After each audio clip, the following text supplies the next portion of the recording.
Hear that? That's the sound of you creating your own destiny. While others are waiting in line for brunch, you're spending Saturday in the garage. Because you went to advanceautoparts.com, ordered a platinum battery with a 3-year replacement warranty, and picked it up in-store just 30 minutes later. Now, installing a battery isn't an all-day job, but what the brunch crowd doesn't know won't hurt it. Advance Auto Parts. Let's get you back to the garage. Visit advanceautoparts.com to learn more. The following program is a podcast1.com production. He started in a small town in Texas. Worked his ass off to become one of the most famous wrestlers of all time. We're going to take care of business tonight, and that's the bottom line. And now he's dominating the world of on-demand audio. And he's doing it for the working man. This is a damn good outlet for me to spew the bullshit off my brain. Yeah! This is the Steve Austin Show. Unleashed.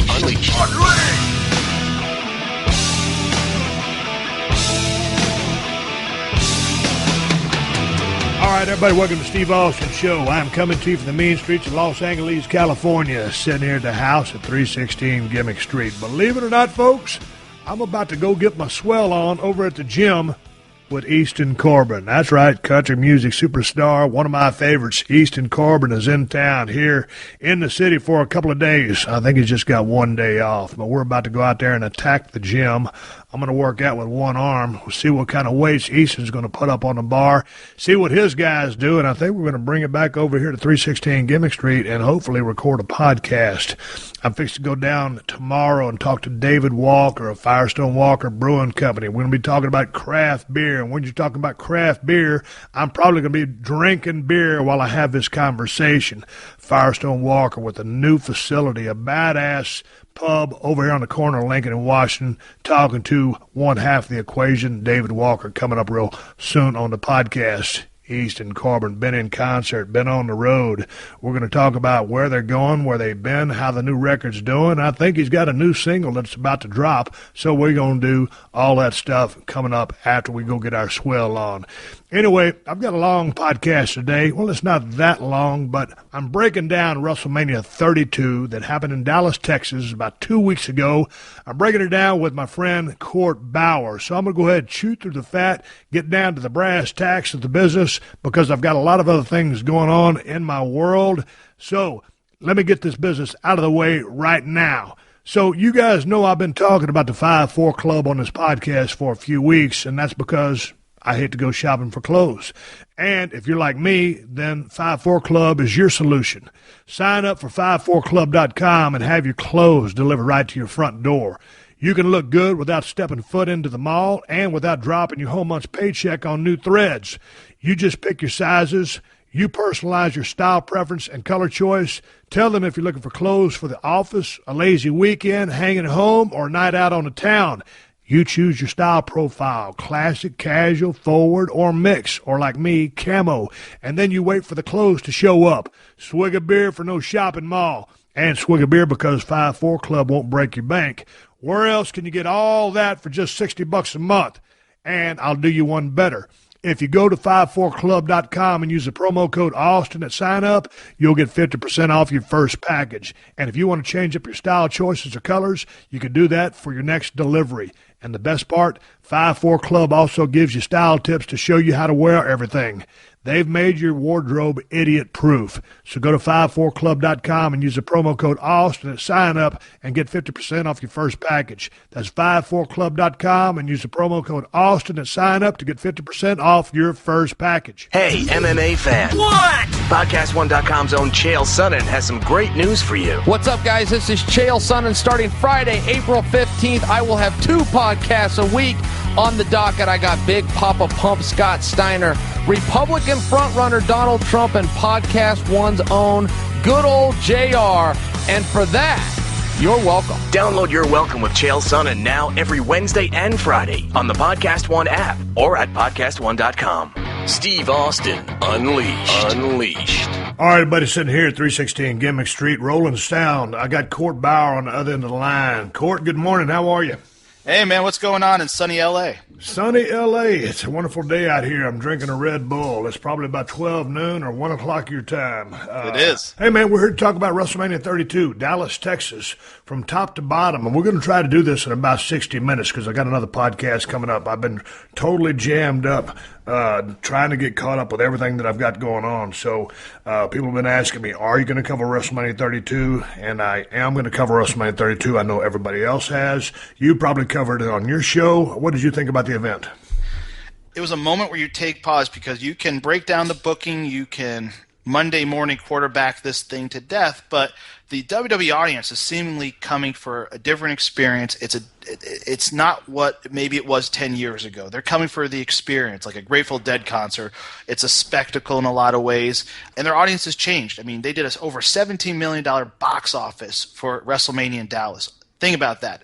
You can say whatever you want about the finishes. You can say anything and everything you want about the road to WrestleMania, but they drew a big, record-breaking attendance and gate for Dallas. So right there, their audience is what it is today, and maybe it's changed from where it was 10, 15 years ago, but they like and love the experience of WrestleMania, and the proof is in the pudding. Yeah, I think they like and love the almost week-long festivities. Did you think when the crowd went home, they got the show that they were looking for? Now, that's a great question. I don't know. I think a lot of people by the end, I had friends telling me that people were leaving during the main match, the main event, the title match. They were walking out. And we live in this time where you could walk out to beat that traffic, fire up your iPhone or your Android, and watch on the network as you're leaving to beat traffic the main event. You could stream it to your phone so you don't miss a minute. That's the world we live in, Steve. And so I don't know if that's a bad thing. I don't know if that's an indictment about the match maybe going a little long, but that's the world we live in. It's a weird show because 24 hours later, 2 weeks later, what's the fallout? What resonated? What worked? And that's, to me, is the big question, because you look at the match with Undertaker and Shane McMahon. The big stakes there. Undertaker's last match, if he loses, at WrestleMania. Shane McMahon, the WWE Raw show on the line. And 2 weeks later, Undertaker's nowhere to be seen. A lot of speculation that he might be done. He's doing 2 shows coming up next week or this week in London, and maybe that's it. They're not sure. There's a question mark there. Whereas Shane, he's been running Raw the last 2 or so weeks. So, what a world we live in. Now, why did they give Shane control of Raw then? Well, you had the whole deal with Vince where he said, you lost, but I'm interested to see what you do with the show if you were in control. And then he gave 1 show, and that led to 2 shows because of, I guess, social media was so into Shane's management skills at Monday Night Raw that they gave him a second show. But it's just like, what was the point of the stakes of Undertaker versus Shane? Shane lost the match. He leaped off that cage. He tried everything for 25 minutes. They went at it, and at the end, he lost. And they didn't honor that stipulation. So what was the point of him? Well, that being said, I think that speaks a lot to, does that damage the credibility? I mean, it's funny because you could watch, past seasons of Tough Enough, and we were never able to find, the top WWE superstar, but many times people would lose Tough Enough, but, make a good enough showing that they would offer them a contract, and you end up seeing some of these guys still on with the company today. Some of those guys have gone on to Lucha Underground. But so, I think it is just in a war of attrition with so many injuries still in the roster, still waiting for Cena, Orton, Cesaro. I think he's come back, hadn't he? Yep, Cesaro's back. They brought in a lot of guys right after WrestleMania. The 2 weeks after WrestleMania, they brought in a glut of guys. Gallows and Anderson. They brought in Uhaa Nation, now known as Apollo. They brought in a ton of talent. They brought back a ton of talent, all within a 2-week period. It's a lot to digest. We're right in the middle of an award-winning podcast. We're just trying to make heads or tails of how Shane McMahon got control of Monday Night Raw after losing the match at Undertaker, WrestleMania 32. We're bringing it back to point. You just brought up this brought in a boatload of new talent, new guys. Hell, I was just on WWE.com, and I just saw that they brought in a new batch of guys and gals down there to the NXT facility. Did you see that little posting? Yes, they did. They brought in 2 great guys that have been doing great work. Yep, 2 guys from Japan. They're via Australia, but they worked for Pro Wrestling Noah. They're really going to be, I think, real good acts. Haston Nichols. They brought in Nikki Storm. They have this amateur wrestler, a real badass, Nikolai Boshevek, who, you look at his amateur credentials, the real deal, and they're joining over 69 aspiring WWE talents in Orlando. 69. So there's going to be some guys that make it and some guys that don't, but I would love to see, these guys are physically impressive beasts, and women. But I'd love to see us go back to the days where you bring in, I'm not saying there has to be a glut of them, but maybe a King Kong Bundy or two, a one-man gang, and Abdullah the Butcher. I'm not saying these guys should be morbidly overweight, but just that diversity would be such a cool thing to have, because those guys are special, and we don't see that on the WWE roster or NXT. They make those guys... They make the small guys seem more impressive and that can go and run around them, and the big guys seem more impressive. They're jacked up. It's just variety. Well, just as far as looking at them on the page there on the internet, they all look like, the guys, good-looking guys, some of them military background, like you said, the one dude, a couple of guys with some deep amateur backgrounds. The women were pretty, one a very accomplished CrossFitter, one of the young ladies has been in the business for quite some time.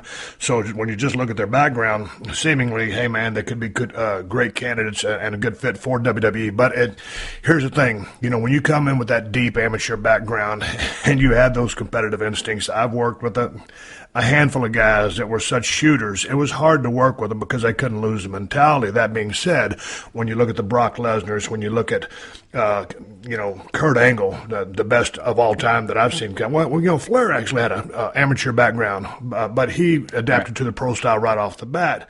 And, even Ken Shamrock with his MMA background, he actually trained pro before he went to MMA, but, took on a total work, attitude, and he wasn't dangerous to work with, and he was very giving in the ring when he could have been a crowbar, could have been stiff, could have been hard to work with. So hopefully, these young cats will be able to get that out of their mind, use the base knowledge, the shoot holes, that work style that they do know, but incorporate that into their program as they learn that. At the end of the day, they're all teaching the guys down there and the girls down there the basics of the business. You take the basics of the business after you learn the mechanics, employ psychology 101, take it to the next level, and, you get your shot and you try to make the most of it. So hopefully, these guys with these deep amateur backgrounds can forget that or leave it behind, but just don't get trapped in it. Absolutely. And I think you look at Gable, you look at Jordan and how they've meshed and how they've utilized the amateur background in an incredible way, have infused it in the style of their ring work, and it really works. It doesn't feel forced. It doesn't feel jammed. It works. And another one I want to shout out is Natty Neidhart. She had a great match last Monday night on Raw with Charlotte, where she brought in the scientific wrestling that Josh Barnett teaches, a little jiu-jitsu, and that mat wrestling really was exciting. It wasn't like snooze or material. It was really fun to watch. So being able to incorporate that in a logical way, that new age style, would be great. You brought up two names a while ago. I was talking to Enzo Amore and Big Cass, and they brought up the two guys that you just had mentioned, Gable and Jordan. And so these guys, I did some research on them, looked at their backgrounds. I haven't watched NXT enough to catch these guys in action. So you think these guys got a big future in the business? I think these guys... Do they have it? Everybody wants to say, does this one person have the it factor, which is hard to put your finger on? Do they have it? Individually in the WWE system, I don't think they would have the longevity that they will have as a unit. To me, as a unit, they're like an A-. They're like a new age Steiner Brothers. They have like that amateur vibe to them. They even wear the like 90s throwback singlets with outrageous coloring and stuff. There's a little Kurt Angle in Jordan. And Gable's very special, but he's a smaller guy, so I think he really thrives in this kind of environment, and they can be a franchise tag team, a viable, credible franchise tag team for the next several years because they're young and they're so fresh, and they can mix it up with a very vibrant tag team division right now. They have a lot of tag teams. They are loaded. They haven't been this loaded in decades when you look at the tag team roster and the main roster. Oh, dude, and that's what I've been talking about for, I don't know how long. I said, how about just creating some tag teams and leaving them together for a long-ass time? So, these two guys, I look at Big Cass and Enzo. If you leave these guys together for, maybe their entire career, just think. Because to me, I love watching tag team wrestling. But when it's true teams, when there's teamwork involved, just throwing a couple singles guys out there, calling them a team, it ain't the same old thing. So to your point, some of these guys who, if you want to say, quote unquote, aren't big enough, to be the number one guy. And I believe almost any size guy, to a point, can be the number one guy. But you have to be very, very special. Leave them in a tag team situation because that's what they're thriving in. That's what they're good at. And the sum is greater. The sum of the parts is greater than the you know what I'm trying to say. What is that saying? Oh man, I can't. I'm brutal at sayings. But you know what I'm saying. You know, the sum of the parts is greater than what they are individually. Yes. Okay. So that being said, just leave them as a damn team. So anyway, with that being said, skirting around the bush, let's go back to WrestleMania 32, and it started off with a ladder match, and there was Zack Ryder, Kevin Owens, Sami Zayn, Dolph Ziggler, Stardust, The Miz, and Sin Cara involved in this match. Now, what a way to jumpstart the show. And I love this match because it was spectacular. All these guys out there, I mentioned each of their names. I give them a hell of a lot of credit for putting their bodies on the line and putting on the show that they did. All the guys did some incredible maneuvers, incredible timing, incredible bumps. These are matches that are very, very hard, first of all, to orchestrate, let alone, have without a clusterfuck happening, someone getting seriously injured. So, man, I give all the guys a big round of applause for the effort. And it was a badass match. But, man, when you start off a show like this, and it grabbed the audience right from the get-go, Court, but goddamn, where do you go from there? Kudos to the guys for having a match, because that's what they were booked to do, and the fact that they all ended up safely. And let's go to the finish before you jump in. There it was after everything, and I loved a couple of the Sami Zayn things when he jumped through the ladder and did the gimmick on the guys, and then he jumped back through the turnbuckle. We've seen him do this before, hit Kevin Owens with that DDT, and then who was it? Sin Cara did the thing as he fell off the ladder, jumped off the top rope, and landed on a bunch of guys. I mean, there was so much more than that. But going back to this, Court, when you start off like this, where do you go? Well, I mean, look at it like this. They actually started the show way earlier with Kalisto versus Ryback. The show was over 6 hours long. So we're ready. When you're talking about that match, that's the fourth match on the show in Dallas. Fourth out of 12 matches. So, I mean, think about the fatigue factor. And you're right. That match, where do you go from there? It definitely kicks it off with a lot of high energy. And then you have to bring them back up, and I think the next match with Jericho and AJ, you're going to hopefully sustain that momentum. I look at where the IC title was by design for last year. They've wanted to revive it. So last year at WrestleMania 31, they gave it to Daniel. They gave a title to Daniel Bryan, and they wanted the IC title, these secondary titles, to have credibility, the workhorse title. And I think they accomplished that in the last year. You had guys like Kevin Owens wrestling for it and defending it, and it really worked. And this year they go and they take Zack Ryder, who great talent. Great guy, a do-it-yourself guy that's really hustled to make a name for himself in a very competitive roster, and they bring him out. They didn't really revive him this one night. He wins the title out of nowhere. They didn't really do anything to his character to get him back on that road to the title. They didn't climb a ladder. He literally just climbed the ladder at WrestleMania. That was it. And so it was a disconnect for me, because I think there was some real opportunity with Kevin Owens and Sami Zayn fighting it out for the title. Instead, it seems like they took a step backwards with the credibility of the title. The guy that hasn't really been in the mix, has been taking a lot of losses. They give it to him without reviving him. And it didn't really make me excited for the title. It was a good moment for Zack Ryder and having his father in there. But business being business, I would have kept it on Owens or put it on Sami Zayn right there.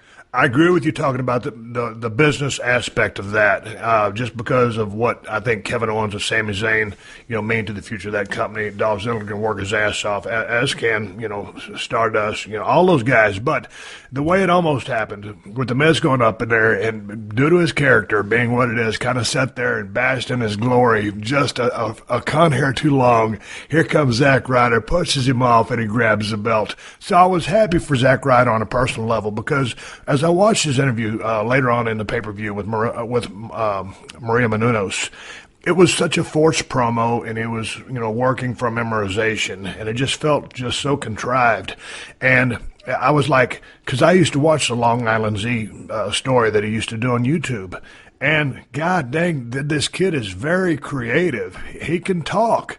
But it was a scripted promo, and it felt out of place because when you go back to what he was doing on YouTube, the kid's a pretty good talker when he's just being himself. But that's WWE spinning him up, writing all this shit for him, and then I just didn't like the promo. Love the moment for Zack Ryder. I'm a Zack Ryder fan. Here's a guy who got himself over on YouTube, and then, there's a spot on the card for this guy. Just throw a little gas on him here and there and let him do his thing.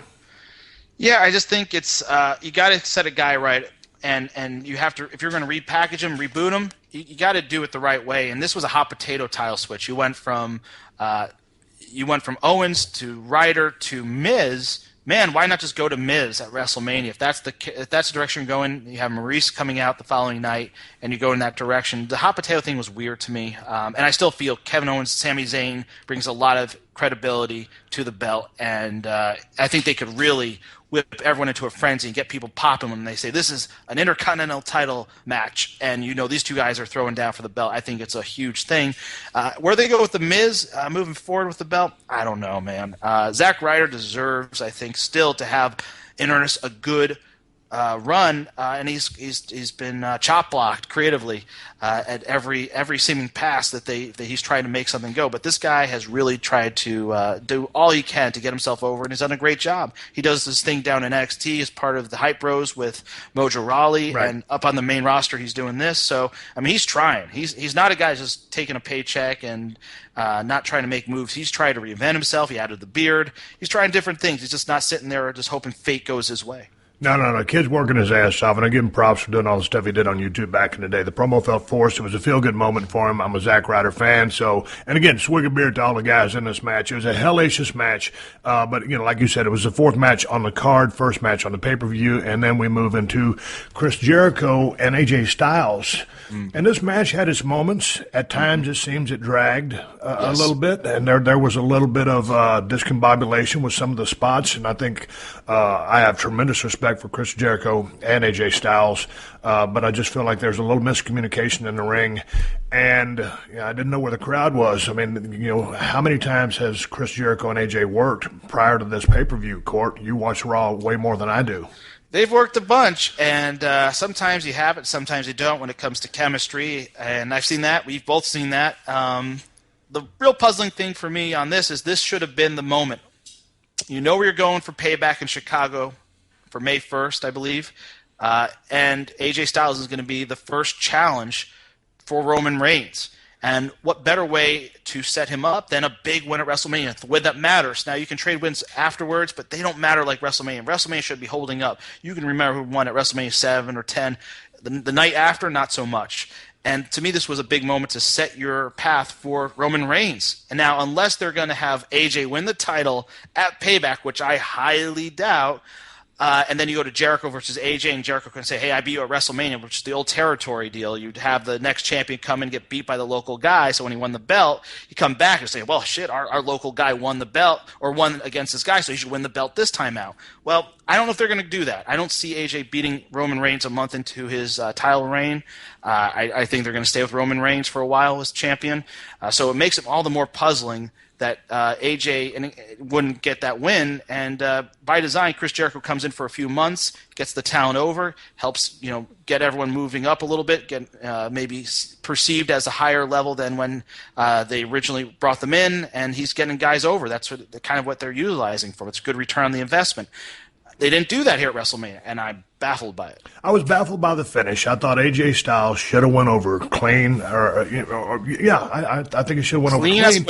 Clean as a whistle. And again, and I love the way Chris Jericho builds his matches. He's always had, he's a thinking man's mind in the ring, the way he builds his matches, whether it's walls, whether it's this false finish or that, these different high spots or hope spots, given to either guy.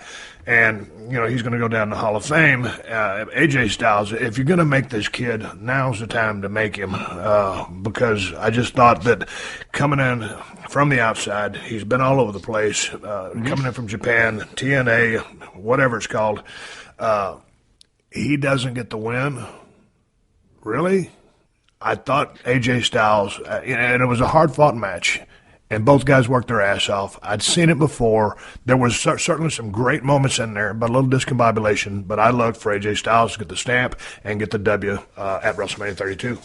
Yeah, and he needed that stamp of approval, and Jericho losing clean in the middle of the ring to a submission would have been a strong finish. If it's to the Styles Clash, that's great too. But AJ deserved that moment, and every measurement you look at, he's performed very well when it comes to in-ring. The rings don't die when he's out there wrestling. When he came on the scene and they put his merch on sale at WWEshop.com, like Samoa Joe, like a few guys that have come through, it went through the roof. They saw a huge demand, a huge surge. It sold out. And that's how we measure success and how we should move these guys around on the board. And also, AJ's a fresh face, a very credible opponent for anyone. He can make anyone look good. Putting him in the mix when they are desperately in need of fresh talent on top that can work on top, that can go on top, that are in their prime like AJ. Why wouldn't you do that? That's why you bring a Chris Jericho in for these 3-4 month spells, to get a return on the investment, to get someone over. And I'm saying Jericho has to lose every match. No. This is the one where it should have happened. This is the one where it does. I don't care about any of the other matches in February, January, on Raw, on a pay-per-view, but this is where that one should have been cashed in. And for whatever reason, it wasn't. But then again, and here's the thing, because you give Chris Jericho the stick the next night on Monday Night Raw, and there's nobody better at sour grapes or making excuses or complaining, pissing, moaning, bitching, making excuses, or just being flat out pissed about that loss. So he gets to be vocal, have a promo to pick himself up, and it wouldn't have done him any damage to do the job clean anyway. I think that's the way the finish should have went down, and then give Chris Jericho some mic time to bring himself back up. And like you said, they bring him in for these type of things anyway, and then it didn't go down like that. So I felt for AJ Styles, because now what do you do with AJ Styles? Great question. What do you do? They're setting him up for Roman Reigns for the next event, Payback in Chicago. Okay, now, if that's the case for Payback in Chicago, if he can't beat Chris Jericho, how in the hell does he stand a chance to be the world champion? Well, that's a great question. And another question is, you're putting him in an environment in Chicago. He's chasing his first WWE title, a super smart crowd, as always, in Chicago, a hot crowd, like always in Chicago. Who are they going to be booing, and who are they going to be cheering? The guy chasing the belt that's been their guy, that's a very smart, fan-oriented talent in AJ, or they're going to be rooting for the new champion, Roman Reigns. I think they're going to be going for AJ 100% in Chicago as the babyface, and it's a weird first opponent for Roman Reigns unless they're doing organic heel turn, and right now maybe he's a tweener. I don't know. That's a big question, and we'll find out, I guess, in how they book that finish. Then when you look mechanically in the ring, who's leading that match? Because clearly Chris Jericho was leading this match with AJ Styles. That being said, AJ Styles can work with anybody. That being said, Triple H led the match with Roman Reigns. Which, of course, because he's a senior guy, and Roman's not a leader in that ring yet. He's still got a long ways to go. So, now you've got the guy who's taken a loss, who I don't know, because of this loss, that he still has full confidence, or he's at the top of his mindset within, where he's at in the game of professional wrestling. And now going out there with the task at hand, the size matchup is a big difference. So AJ Styles needs to be hitting on all cylinders to go out there and have, just a ball buster of a match with Roman Reigns, because this kid's still trying to prove himself. Roman Reigns is the chosen guy. So AJ Styles really has to bring this match to Roman to make Roman look like $1 million. And he's the champion. So, boy, I tell you what, AJ Styles just got a big anvil placed on his back. I mean, you always want to work with the champ, but I just don't know mentally, where he's at and what the crowd thinks about him based upon the booking that's happened thus far. And again, taking the loss at 32 to Chris Jericho. Well, man, I look at that match, and he's fighting from underneath as a baby in Chicago, which is going to be very receptive to an AJ Styles. Roman Reigns, I just don't know how you work this as a baby versus baby match. It's just it's going to be very hard for Roman Reigns. I don't see that mechanically. I see AJ as the babyface, and he's working the match as a babyface. There's an identity crisis with Roman Reigns now. Are they subtly going towards that heel run? He had a great line that he repeated a few times in the last few weeks on Raw. He's the man. He's not your guy. He's not a bad guy. He's not a good guy. He's the guy. And maybe I'm butchering it, but that's basically what he's saying. And it's an interesting line because it's not exactly making you say, yeah, Roman. It's kind of a tweener line to me. It's an indication of what's to come. And then we had last Monday, we see Bray Wyatt, who might be transitioning to a babyface. And that would change the whole complexion for the plans moving forward because I think he could be a viable babyface in that mix along with AJ Styles against Roman Reigns. Two great opponents, as if he's a heel guy, as your champion to work with. Fresh meat, too. Well, let's go to Bray Wyatt here in just a little bit because I echo your sentiments of him being a babyface. And one last thing, looking into the future of the AJ Styles versus Roman Reigns match, I look at that as almost being a stop-and-go type match, with instead of just a constant flow of activity and action, filling each other out. Maybe Styles taking some powders because he's, facing a bigger guy. Certainly Roman's not going to be taking the powders. And it's a babyface match, but AJ's going to have to be thinking about this. And we'll get into this as I make my point in the Roman Reigns versus Triple H match. We'll come back to this AJ versus Roman match.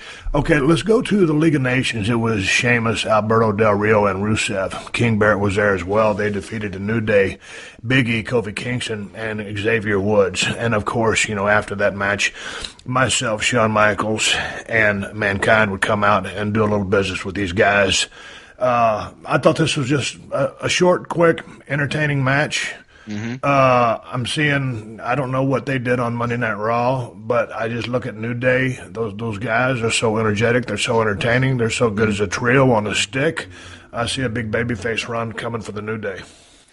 And I'm curious to see what goes down with Big E because I think he has main event potential, and you don't have to split them up to do that. You could have two guys in the tag team action defending the belts, and then he could splinter off and go and do that, and they can mix and match all that. But, yeah, again, weird finish. League of Nations with seems to be, I understand, maybe splitting up at some point soon. So they win against the New Day, which is bizarre to me. Again, another question mark there. We're 3 matches into the formal WrestleMania card, not including the undercard, and there's another hiccup for me creatively on that finish. Weird, and then they go into the other deal, and just looking at that other deal they did with Shawn, with Mick, and you, I'm like, man, I'm not saying this because you're my friend, but it's the honest truth. You needed your own separate moment. And to me, there was a way to do that, and I thought that in Dallas, that would have been a huge moment. You got a huge pop, but I think they could have utilized you in a better way. Yeah, I'm not going to argue that point, but it was what it was. I made an appearance at 32. Everybody expected to see me there. Dallas is where I started, and so I ended up going out there, and it was a pleasure to be out there with Shawn and Mick. The hardest thing for me, I went into that event with a torn rotator cuff. I tore it pretty good, trying to train too heavy, and I figured I'd be able to work around it. What I didn't factor in was the fact that I was going to need a few working punches to get into a position to throw the stunners that they wanted me to throw. So on that first right hand to Rusev, I hit him right in the mouth, right in the nose, and just busted him open, got him in the corner, and that first punch blew everything out.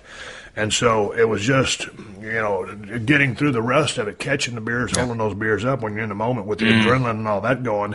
It's easy to do. All of a sudden backstage, you can't even drink a beer. So, I went into that with a little bit of a handicap. So the thing about it is, it was what it was. Going back to that match, those guys, I really think that the Sheamus, Alberto, I think Alberto has come into his own since he came back from Lucha Underground, just because he's not laughing so much, he's not smiling so much, he's a little bit more vicious. Of course, I love Rusev. He's been one of my favorites. They've got to book this guy right. Is Wade Barrett sticking around, or is he leaving? Because I've heard he's leaving. What's the story with him?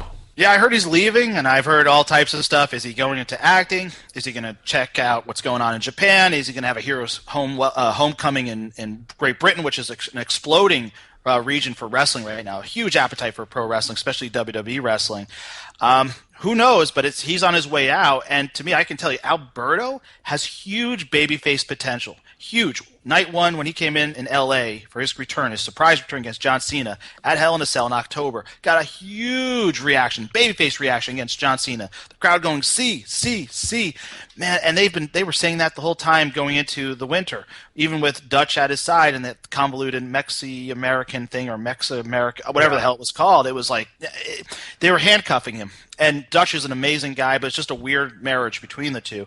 And he came out to Wrestlemania for us in Dallas. He blew the roof off the place. Huge pop from the fans, and they all chanted C. He's got main event babyface appeal, and he doesn't have to pander. He's just a no-nonsense, credible guy that can kick ass, and he's over. And they're just not. There's a disconnect. It's not happening for some reason in how they're utilizing him. But he could have a huge run.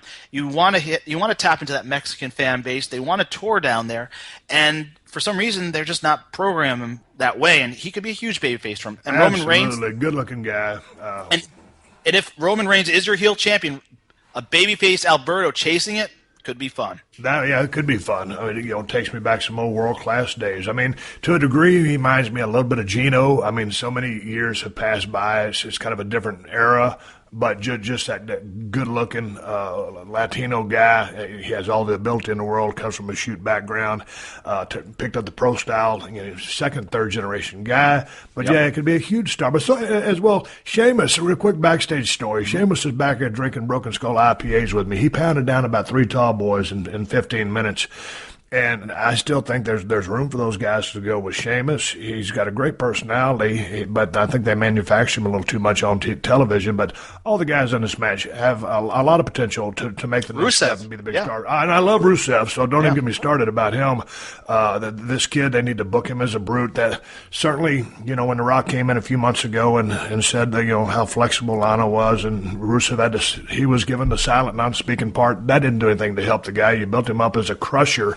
And now he's got to sit there and take that. So, what if back in the day that had happened to Nikita Koloff, or in MMA to Fedor Emelianenko?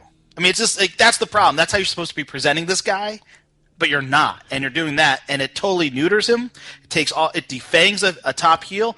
And I look at where he was a year ago in San Jose, coming out with that badass entrance with the tank, to where he is 12 months later, and it's disheartening. It's disappointing. Well, it is disappointing. Hey, man, let's take a break right now. Pause for the cause for the sponsors to keep this show on the air twice a week, delivering audio whoop-ass for you wrestling fans out there around the world. I'm talking to Court Bauer. Court, before we go into the break, plug your stuff, your show, and get your information in there.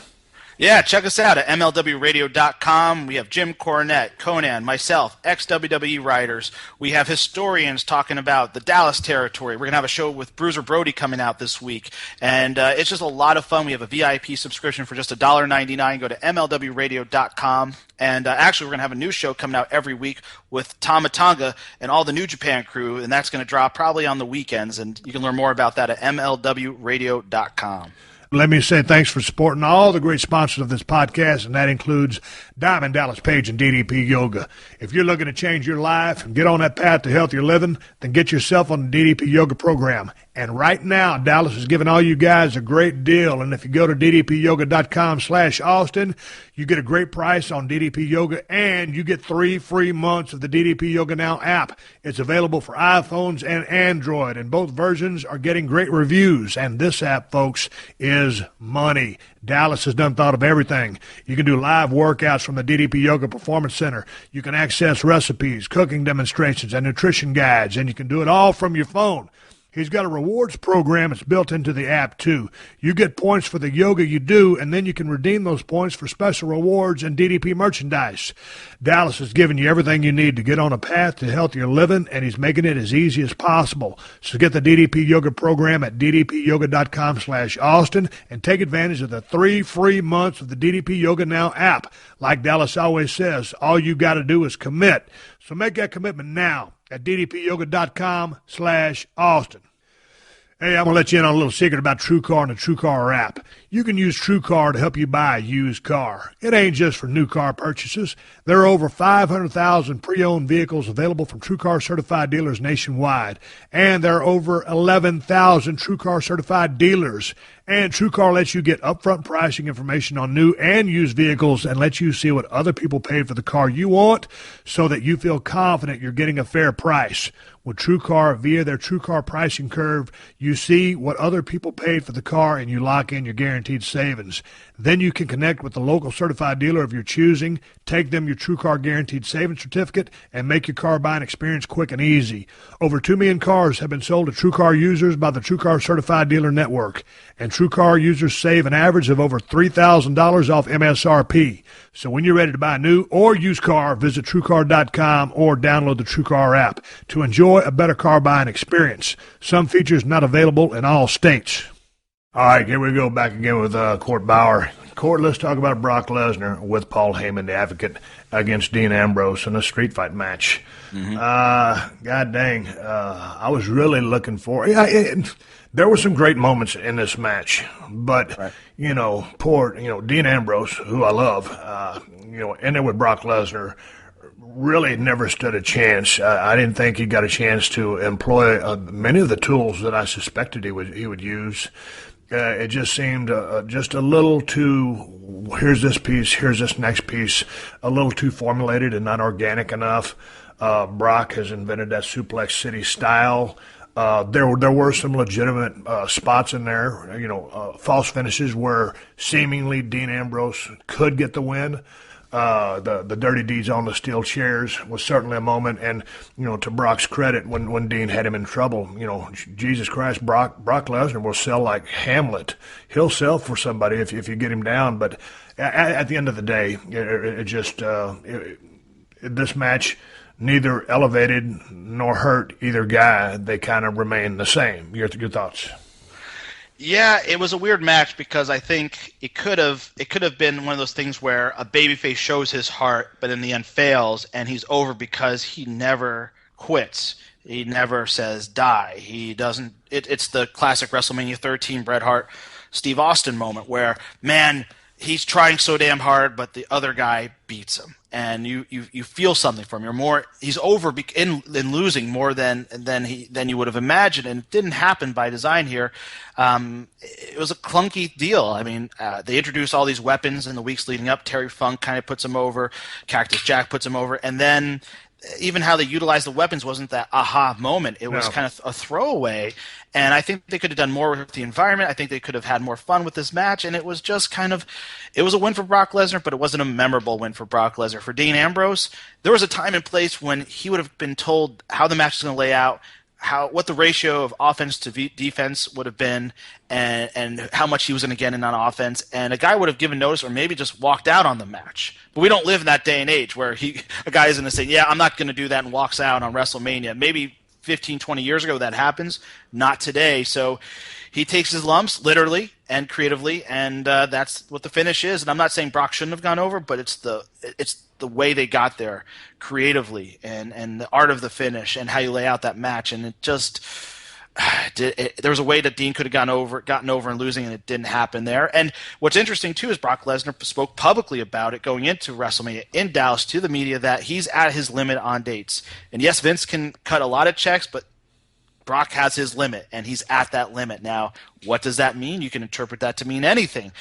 Have they taken a special attraction and not made him so special? And also, as Gary Hart and a lot of others would say back in the day, you got to put a blanket around something like a guy like this. You got to make sure that you're careful with how you utilize him, how you treat him, and make sure he's happy and not overdo it and abuse that. And they might have abused that privilege to now where he's at his limit. And what are you going to do with Brock Lesnar for the rest of the calendar year? And that's not good. You need a guy like that. Well, again, I thought the match, I I really thought just Dean Ambrose needed a great performance, and he was going to come out, more over than he was. I mean, the match he had a month ago with Triple H was outstanding.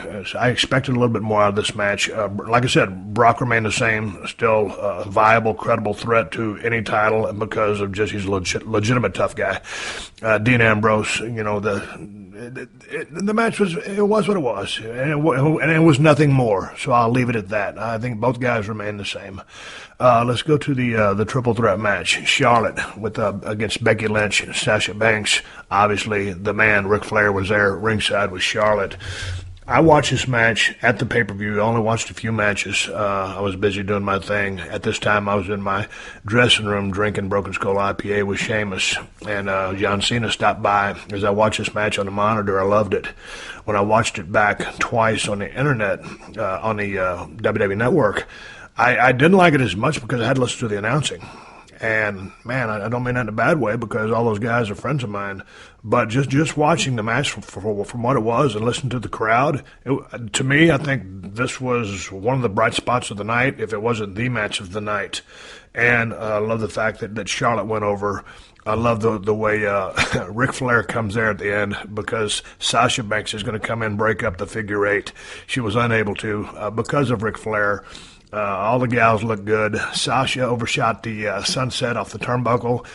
They all three covered that up. But I thought these women worked their ass off. I like the way the fact that they call this the women's title now. But I love the match. I loved it without the commentary. Yeah, the commentary was a little perplexing, and I think Mauro now needs – I thought this would be his moment, his night, where they would bring him up and let him call at least some of the big money matches. And they didn't. Jerry Lawler, who's done a great job with Mauro, I think he's reverted back a little bit to being more of a traditional heel analyst, and I think the dynamics worked pretty good on SmackDown. For some reason, these guys weren't given a call, and I thought the announcing hurt the match. And there's just some people have an off night, but I think this is the night you could have pulled the trigger on Mauro, and I think he would have lived up to it, and it wouldn't have been a risk at all. But it is what it is. How they assign the broadcast teams is how they assign it, and they have a philosophy behind it. But this is the match I think Mauro would have really taken to a different level. And going back to the match itself, I mean, these ladies worked their asses off. I thought the match was laid out extremely well. And triple threats are, god dang, you've never worked one, Court. I've only worked a couple. I can't stand them. But at the appropriate times, they would take someone out, and everybody's in on the gig. They know that someone's going to get out, so the two can get the focus and work a little bit of a match. So I thought the match was laid out very well. They executed very well. A little bit of clunkiness in there at times, right? But be that as it may, just with the work factor, the fact how each lady would come up with their submission, and Sasha Banks with the what's it called, the bank account, the bank statement, right. Just the way they would roll into those submission holds. I thought all women had a lot of fire. They all sold their ass off, and on the big stage, I thought they all performed. And again, just watching this without commentary, this is one of probably my favorite match of the night. Yeah, and Charlotte did an amazing – I mean, what a natural athlete she is. I mean, we know from her college background, the pedigree of being Rick's daughter, but seeing her hit that high spot, that moonsault. That moonsault was absolutely incredible. She's not 5'2", and it's like when you see someone, it's like, wow. Yeah, you are genetically superior when you see that go down. Oh my God! But and credit to Becky Lynch and Sasha for being there to because you've got to be on the receiving end of that. So Charlotte with the moonsault was spectacular, but big kudos to Becky and Sasha for being there. Oh, absolutely, and I'm curious to see where they take Sasha moving forward. They're trying to not shine a light on her right now, and I think they're going to come back to her this summer. Dude, I hope they do something with her because to me she's lost some momentum, and she's one of my favorites, and so they need to light her ass back up. Absolutely. I think they're going to take a detour. They're going to do this Natalia thing for a few weeks. Maybe they bring in Uncle Brett, and they do that at Payback, and that would be compelling. Ric Flair on one side, Brett cornering on the other side, and they get through that for a month or two. And then you go to a chase through the summer with Sasha chasing Charlotte, which could be an amazing attraction for SummerSlam in Brooklyn. Well, a big shout-out to all three ladies. I thought it was a damn good match, and I told them all that. I thought they should have been real proud of themselves, and again, probably the match of the night for me. Let's move on to The Undertaker against Shane McMahon. This was going to be a hard match to have just because you've got The Undertaker, a guy who's legit 6'10", 290, whatever he weighs. Right. We've all seen how big, bad, and devastating The Undertaker is, and against Shane McMahon, who I love to death. Coming out there, and a guy who, for a shoot, studied Muay Thai, Brazilian Jiu-Jitsu, throws a little bit of hands with some boxing. I figured they would employ some of these tactics as both guys are a fan of MMA, and they did. I thought they needed to. It was really hard, though, and they worked as hard as they could, and I thought they tried to tell a good story. But, man, when you bring Shane in after as long as he's been gone, as excited as I was to see him, I thought they had the best match they could have, and they worked their ass off. The couple of bumps that Shane took, especially the one off the top, was incredible. But, that's what it was. Yeah, it was what it was. What else can you say? You break it down for me, Court. I mean, it's just the finish is still perplexing to me because it looks like Undertaker may be done, and Shane has had a presence more often than not coming out of WrestleMania than he's had going in almost. So the match at the end really dragged out for me. After that big fall, the match went on went long, and I don't know if there was because just everyone was out of gas or whatever. But it dragged. It dragged, and again, I don't think everybody was out of gas. I think it was just the exaggerated selling because of the brutality and the big bump. I mean, you had to drag that out, but it felt long from being on the outside, getting back into the inside. So I can understand why there was so much time there. I thought maybe there was just too much time allotted to the match. I mean, let's do this. Let's get there a little bit quicker. Let Undertaker dominate, toss him around. Boom, put Shane on top, bang, bang, somehow, okay, there's the table, then he goes to the top. So I think if you just shorten that match, dare I say 5 to 8 minutes, it's a lot better. What I think they should, again, booking being hindsight and all that, or hindsight being what it is, I think you could have done this match in about 9 to 10 minutes with a bunch of gimmicks, not in a Hell in a Cell, and done it Vince versus Shane, father versus son, the whole biblical vibe to it, freed up The Undertaker, done something different with him, and you wouldn't have had all the weirdness about Shane versus Undertaker going 25 minutes and the credibility issues of Shane, working over Undertaker, and I think you could have had enough smoke and mirrors to do that match that would have made sense, because the other weird disconnect you had with this Undertaker-Shane match is you didn't see Vince at ringside, no representation at all, no desperate moves by Vince to stop Shane, not even Vince on monitor watching with the high stakes, biting his nails or throwing the monitor when he gets upset. No representation at all. He's not sitting ringside. And that's a great point because this was all about gaining control of Monday Night Raw.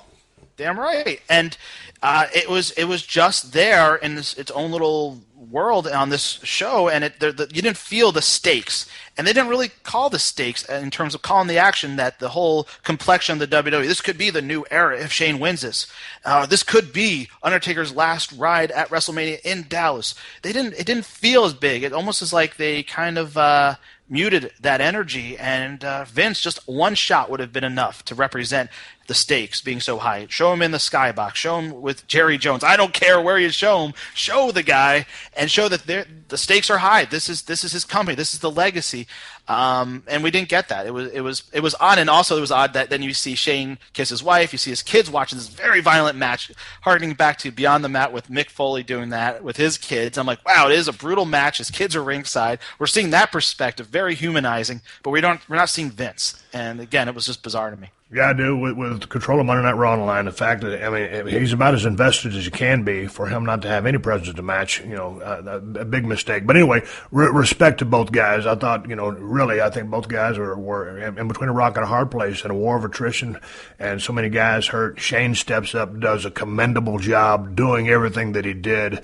It's just a hard fight to have against a guy like The Undertaker with the street cred and the business cred that he has.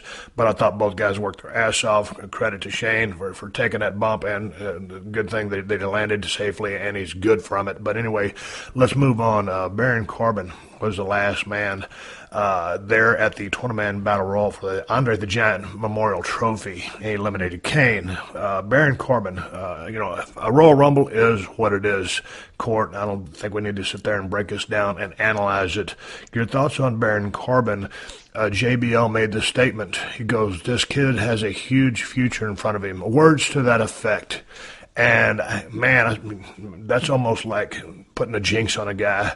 I just think, you say something a little bit more generic. Hey, man, this is going to open a lot of doors for the kid. Or, just don't say by winning the Royal Rumble, this kid he's going to be a big star. It's giving him the opportunity to be a big star, but you almost place the onus on the kid's back. Yes, you do. And, you're trying to – I guess you're trying to make him sound bigger, but when you oversell sometimes, we have a very smart crowd that watches the product. And if you oversell, they're going to push back. And you kind of need to let it be organic. And this was a funky match in general. I don't want to break down kicks and punches because that's all a 20-man battle royal is pretty much.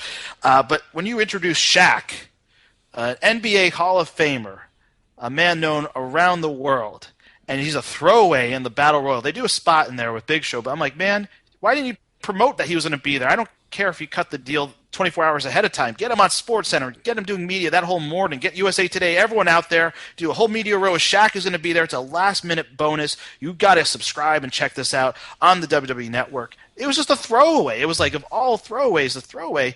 They did this. They did this with you, and they did this with Shaq, and I'm like, this is odd. Hell, I would have rather seen Big Show versus Shaq. It was just an odd way to utilize that. Well, and then again, go ahead. Those guys get eliminated, and Baron Corbin wins this, and no introduction. If you don't watch NXT, then who is this guy? It was a perplexing. The whole thing, where it was on the card, everything was just bizarre about this match. It was the bizarro match. And the thing about it was, I believe, I don't know if Shaq came in late because he had some basketball commitments, analyzing or whatever. But man, just the interaction between him and Big Show. Of course, Big Show's an established veteran, knows his shit. And just, the goozle attempts, and then Shaq, come on, man. You got a bunch of guys in the ring trying to make a name for themselves, trying to hustle, and it just looked kind of clunky. They were able to get both big guys over the top rope, so, you eliminate both guys, but then there goes the intrigue.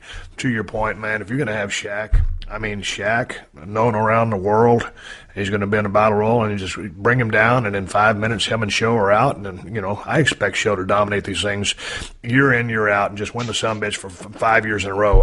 That's because he's the Big Show. If you're not going to do nothing with him all year, just he wins the Andre the Giant thing because he's a fucking giant. So you just wasted two big guys, and it was a little clunky, and it was what it was. Good luck to Baron Corbin. We'll see, what happens, how they incorporate him into the main roster, how they push him, or whatever. Let's go to The Rock. He comes out. He's got the flamethrower, and here comes Bray Wyatt, Braun Strowman, and Eric Rowan. And turns out, after some promos by both guys, The Rock is looking for a match, and he defeats Eric Rowan in 6 seconds. Travesty. This kid gets beat in 6 seconds. Let's go to the Bray Wyatt thing with the promo. I love listening to this guy talk. He doesn't scare me. I don't consider him a menace. He's a guy that I could identify with. I think he's in transition.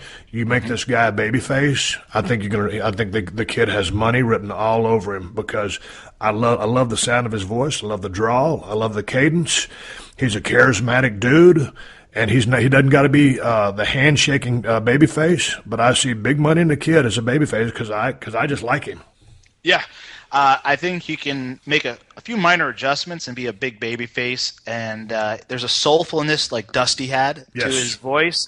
He's relatable in how he looks compared to a lot of people that go to a WWE show and how they dress and how they look. He's very, very relatable. He's one of you. He's one of us, And I thought it was just kind of poetic that on Monday Night Raw last week, they opened the show by paying tribute and honoring his grandfather, Blackjack Mulligan, who passed away, a badass wrestler. When there were men in the business, not boys, there was men. And they finished out that show from LA at the Staples Center with Bray Wyatt shining up and being a big baby face and having fire. And it was like, wow, what an interesting bookends to a Monday Night Raw where we might have seen Bray Wyatt, go from the dark side to seeing the light. And I would have loved to have had a more better crafted flip, because I think there's a lot of money in doing an angle where you turn a guy babyface, like Dusty Rhodes in Florida in '75, and Gary Hart was being shady with his business, and Dusty went babyface, and then they had this big run with Gary Hart and Pac Song versus Dusty. To have something to fight, a cause to fight when you turn is so monumental, so important, and Bray Wyatt really didn't have that when they did that deal in Raw, but I see the babyface potential in him, and I think you have to be careful because his run as a heel it was compromised, creatively compromised, not by him, just how they used him. They beat him a lot, and they took away a lot from him. But now you have if you turn him babyface, he has a fresh start. But you don't want to abuse that. You want to make him special because he can count. The crowd reacted to him very powerfully, and I think there's a lot of potential there. But you have to treat him better than you did as a heel. They gave him way too much mic time as a heel when they found out this new kid is a silver-tongued devil and can talk a whole lot and talk great. But here's the thing, man: if you give a guy enough rope, he can hang himself. And so if you're a heel and you're not out there really making a point and saying what you're going to do, just talking, and he has the ability and the gift to be able to do that, and on one hand, that's fine. On the other hand, you become so entertaining, or because you're really not saying anything of merit, or extracting that whatever you're saying on a human being in the ring, your opponent, then it really adds up to nothing. But again, so I thought they gave him enough rope to kill himself off, or they killed him as a heel. And man, in 2016. I just think that the crowd is looking for the next guy that can just talk people into the building. That voice that he has, his presence, his charisma, to me just says babyface. Now, again, I think he can be that everyman type babyface because, he's not the best looking guy in the world. He's not ugly. I mean, he just has a normal body. He's a little bit heavy set. I mean, he is like every man. So, but with that voice, I see, to your point, so many Dusty characteristics or qualities. He's not going to be Dusty. No one ever will. But I see big money in the kid, and I got a chance to see Eric Rowan at Monday Night Raw the other day when I went down and interviewed Big Cass and Enzo Amore. And I said, "God damn, kid, what happened?" And he knew exactly what I was talking about. And I shook his hand. I said, "Kid," I said, I feel for you. I said, "Let me tell you something. You were in a no-win situation. If you had been in a different set of shoes or had some leverage, that might not have happened. But it did. Don't let it bother you. Just move on down the road. And next time you get some airtime on TV, go out there and kick some ass." But I know where you were. I know that you had to do it, and it is what it is, so don't let it get you down. I just had to give the kid that pep talk because I just figure after all the stuff that those guys have been through, whether it's good booking, bad booking, he's a guy on the road to get beat in 6 seconds. It didn't do him any justice whatsoever. Yeah. And honestly, I thought that was a moment because John Cena is not cleared yet. He still has some issues lingering. That was a moment to me where it's like, if you're going to do some deal like this, I would have rather seen The Rock or you come out and the other comes out, and then you have the Attitude Era versus the New Era, and that to me would have been 3 on 2, and those odds are better than a 6 second win in that capacity. It's just like a black hole in terms of creative. Just it goes in and you don't see it, and it just vaporizes the guy. Well, to me, it happened so fast, and it was like, what did it really accomplish? It didn't do anything for The Rock. It certainly didn't do anything for Eric Rowan. So, what's the deal? Yeah, I would have put someone like maybe Adam Rose in there for a 6 second, loss or something like that, or someone. That's I don't even think the match needed to happen. No, I agree. It was not of consequence. You beat the kid in 6 seconds. It was a complete work. And, The Rock came out. He got a big pop. He entertained the crowd. He had the flamethrower. I just didn't think anybody needed to suffer a loss. If anything, build an angle, get some heat on him, and then, bring that back to payback or whatever you said the next thing is coming. Yeah, or you cut out like 80% of the gaga on the entrance, and you could have done a 5-6 minute match where even if he lost, he could have looked credible in that match somehow, some way. A heel goofs on slips on a banana peel kind of deal, or the heel from the outside screws up interference. Rock gets the rock bottom 1, 2, 3. There could have been a better way to do that. 100% agree. 100% agree. Cut out the gaga. If you want to say we're going to do a match, let's do a match. But hey, don't cheat the people. Give them 5 minutes. Give them 5 minutes of heat, and then wham, Rock goes over. Clean, strong, anyway. But give the kids something. I've got to move on to the next match. Let's talk about Roman Reigns and Triple H. Stephanie McMahon delivers about, I guess, about a 3-minute promo. She nails this. It was a little out there, setting the stage, trying to get more heat on Hunter. What was your take on the promo? Oh, it was your typical WWE WrestleMania big-time entrance feel. It was a little Mad Max, I think is what she was going for. It felt like she was doing the villain from Mad Max Fury Road, but it was a unique entrance. It was fine, but looking at that match, that was a 27-minute match, the second longest match after about a 6-hour show. And I can tell you, I started the show in my living room with my family, my son watching with me. It was just before dinner time. By the time the main event went on, I was in bed watching on my Apple TV, and I was trying to stay awake, and I'm not knocking the match. It's a long show. That's an exhausting show. You think about the length of the Super Bowl.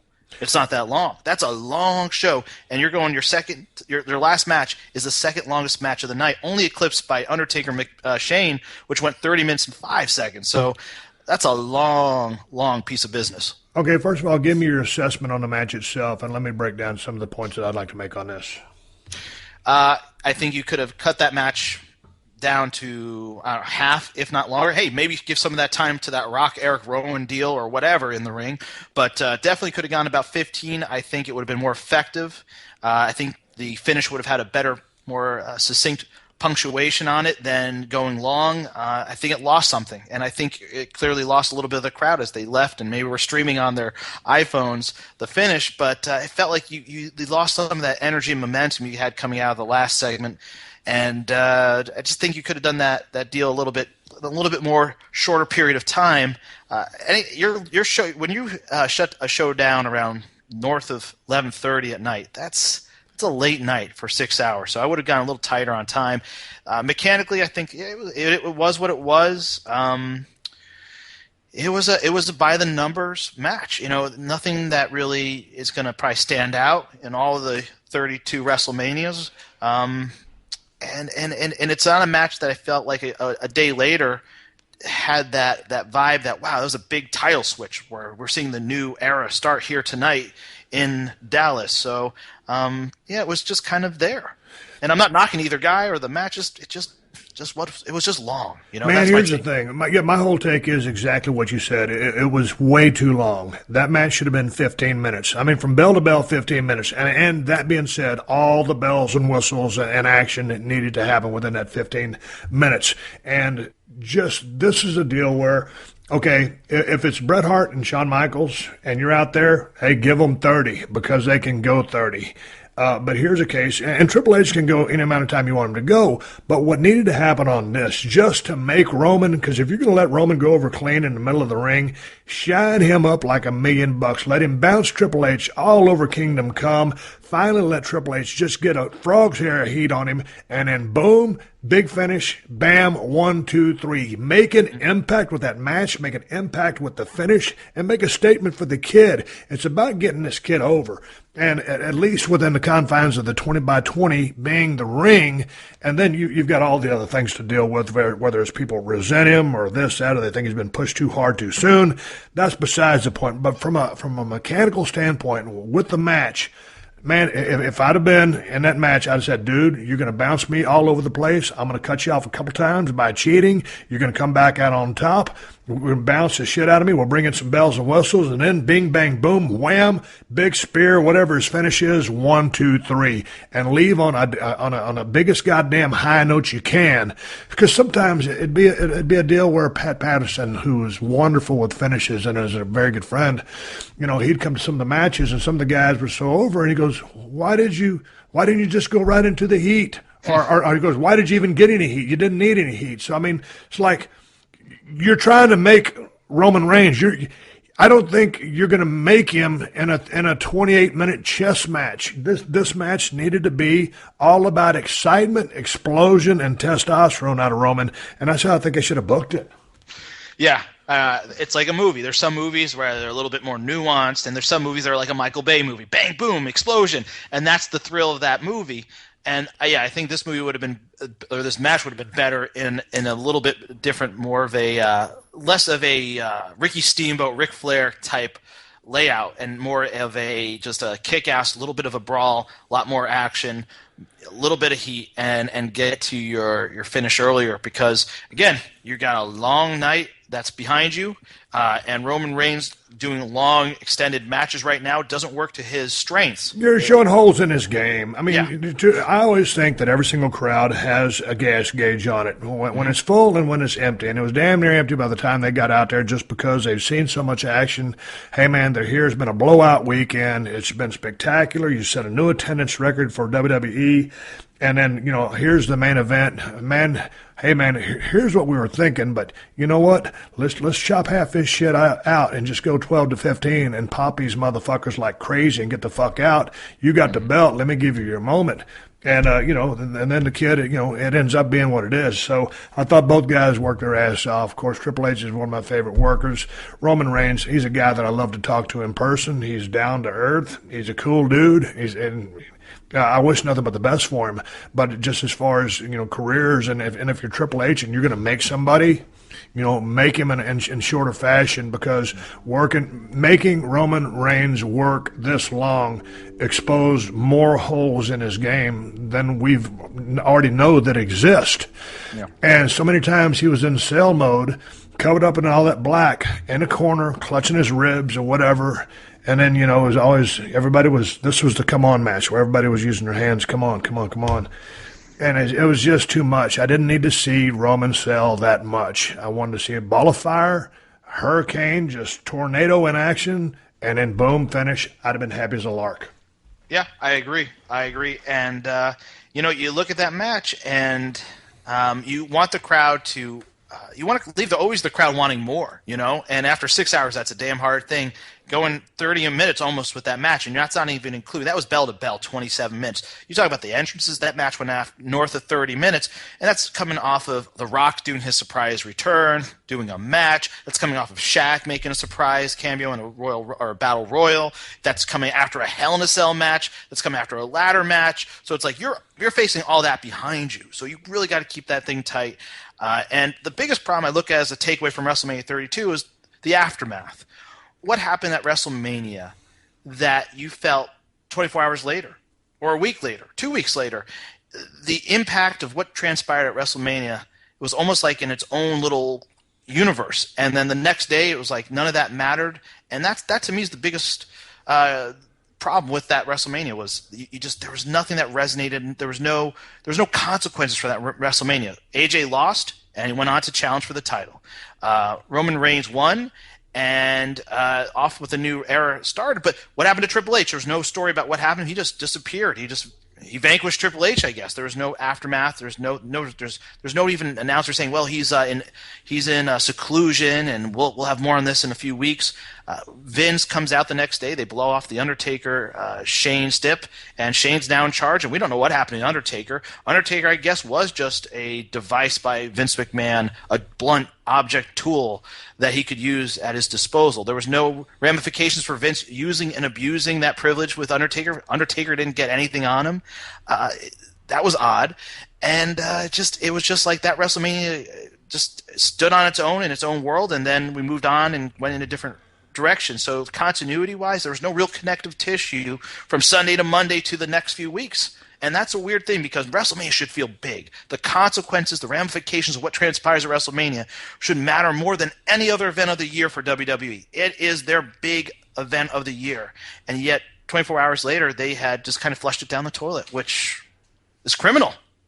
Well, dude, I think you bring up a lot of great points there. And then just on a point you touched upon earlier in the show, if, during the Rock, Bray Wyatt family engagement, you cut out the Gaga, you have a 5-minute match, so it is a match of merit, and they get some extreme heat on the Rock. I mean, they actually caused harm to this guy and put him in jeopardy. And then he hits that finish. Go over clean. Be The Rock. But, man, to get him in jeopardy, have him sell and have Eric Rowan's get a chance to shine as a heel and actually get real heat.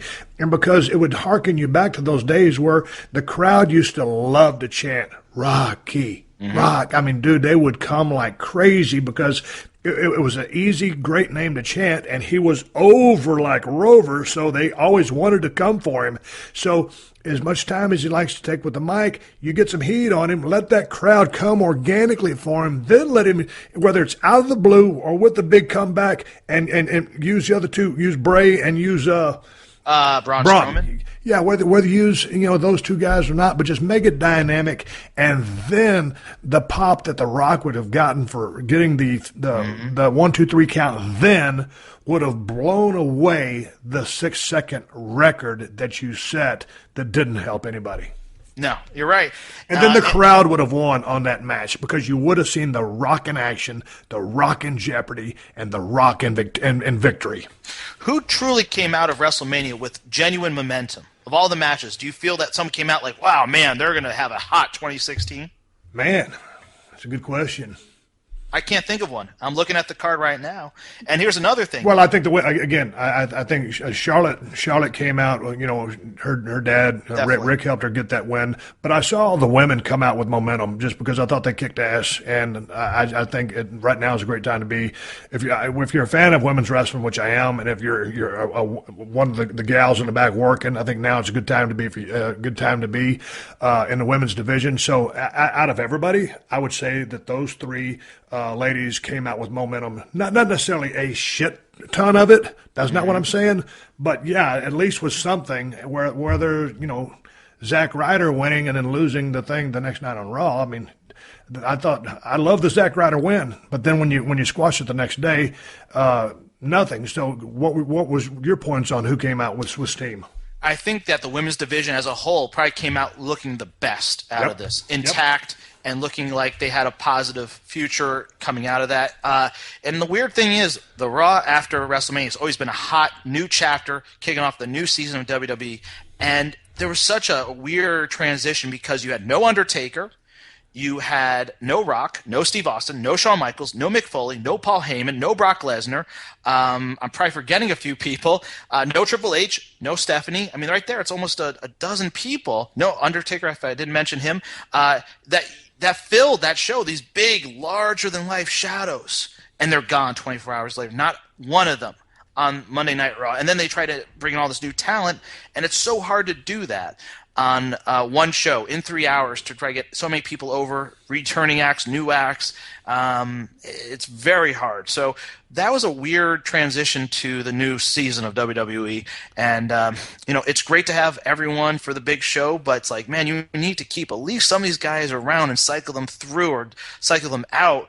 Not that night, but like over the course of at least a week or two or a month if you can, because it's such a big gap, and I think it hurts the day in and day out stars to not have these guys seem like perceived peers. They're special big time stars, come out once, twice a year, and then we're back with Roman Reigns, and he doesn't have anyone to rub up against. And it hurts. It hurts. It doesn't create an organic bridge. It hurts those guys. It says to the crowd that, yeah, those are your everyday run-of-the-mill guys, but the big guys, you see them once a year.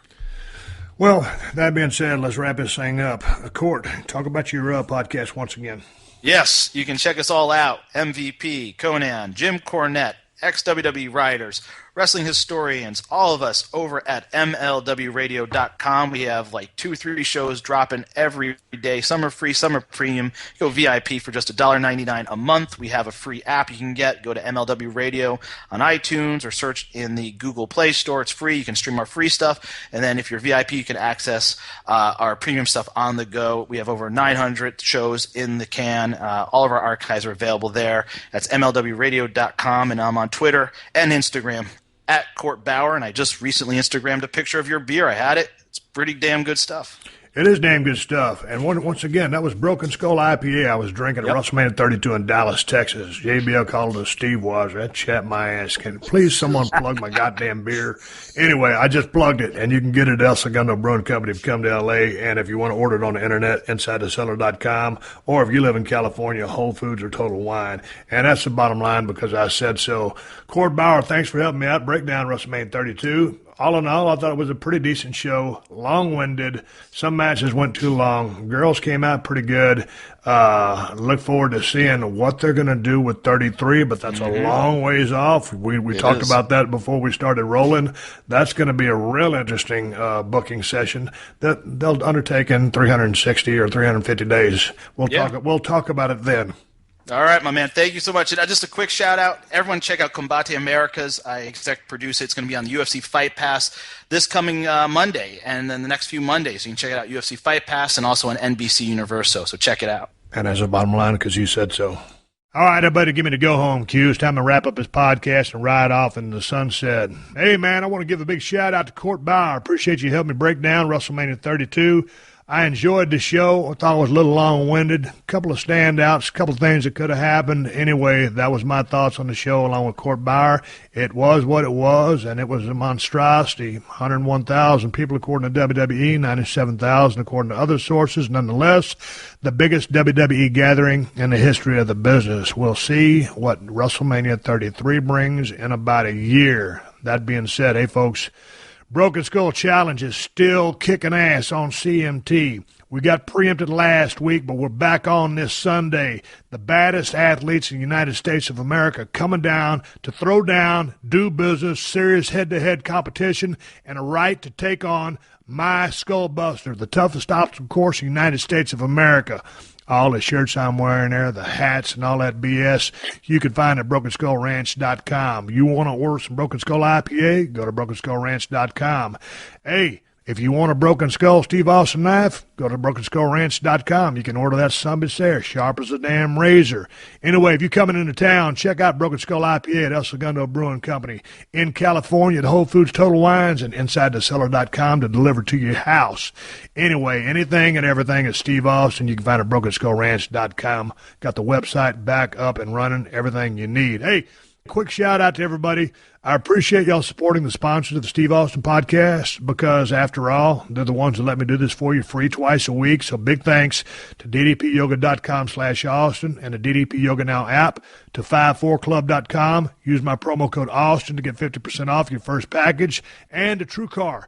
And also big thanks to Amazon, who have been supporting this podcast since day one. Folks, just use my Amazon links whenever you're doing any online shopping, and Amazon will kick back a few bucks to the podcast. It does not cost you anything extra. There's no hidden fees or charges. You can buy whatever you're going to plan on buying and help out the podcast in the process. The way you can do this is go to podcast1.com, click on the Killer Deals button on the top right corner of the page, then hit the Steve Austin Show button.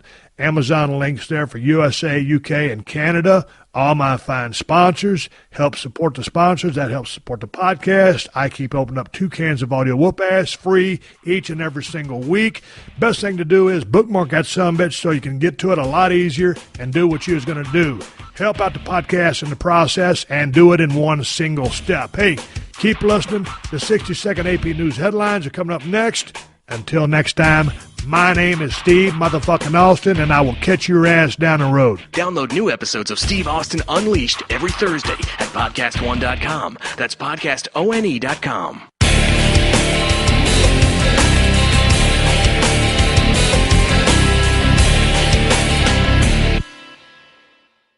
Stay tuned for the latest AP News headlines from Podcast One right after this. When shopping for car insurance, consider this. Geico has been saving people money on car insurance for over 75 years. So if you're serious about savings, it's simple. Go to geico.com. After 75 years, they know how to save you money. AP Update, I'm Ross Smithson. Adam Schiff, the ranking Democrat on the House Intelligence Committee, says U.S. officials are talking to French intelligence personnel as they try to determine what caused a Paris to Cairo flight to fall out of the sky over the Mediterranean. Is there any information that we have that would shed light on any of the passengers? But there's nothing yet to confirm